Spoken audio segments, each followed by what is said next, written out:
Bauke Mollema has ridden 14 Grand Tours since making his debut at the 2010 Giro d'Italia. But despite his noted GC abilities, a podium finish remains elusive. Having decided to return to the Corsa Rosa in 2019, the Trek Segafredo rider is determined to show he can still contend over 3 weeks. I think we took that decision already in October, so quite early. Came from myself. I asked the team to do the Giro next year because I like the Giro, because I want to do a good result in the Grand Tour this year, and I think the Giro is a race that suits me well. I've done it twice in the past. I think they were both my hardest Grand Tours, so the Giro is a hard race, and yeah, that's what I like. It's a special race also. You need to handle the bad weather, because that's possible in the Giro. So that makes it different compared to the Tour and the Vuelta, where the weather is normally much better. It can be cold, it can be rainy, and that makes it harder for the body. Maybe that also makes it harder to stay at that level. I mean, there's riders that can start really well the first 10 days or 2 weeks, but that makes it riskier to have a bad day in the last week, I think. And the Giro is just a super hard race. The course, the climbs are steep, so yeah, there's a lot of risk for having a bad day in the last week. And yeah, as a GC rider, you just have to try and avoid that.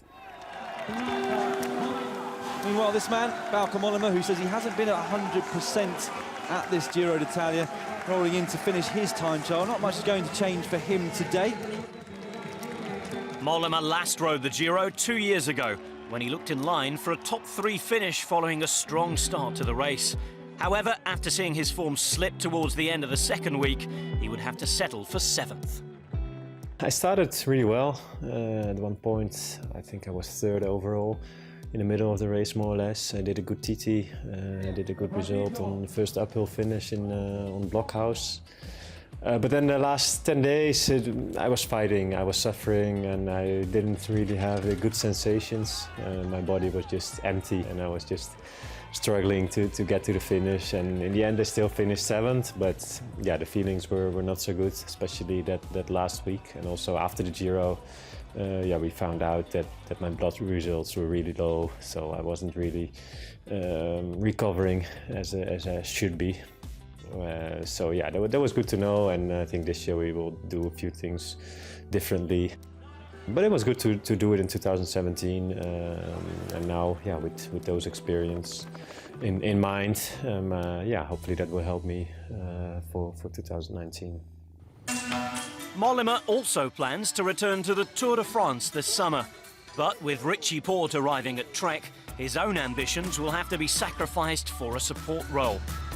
Nevertheless, the 32-year-old Dutchman should still have an opportunity to replicate the aggressive racing style that saw him secure a solo stage victory in 2017, as well as the Combativity Award at the 2018 Vuelta a España.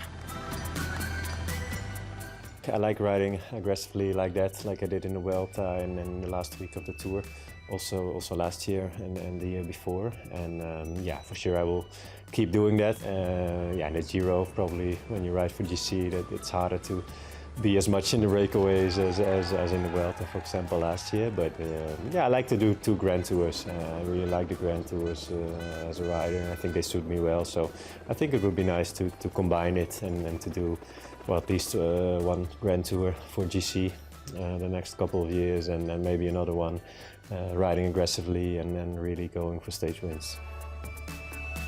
For the next 3 weeks, though, the ultimate key to success will be consistency.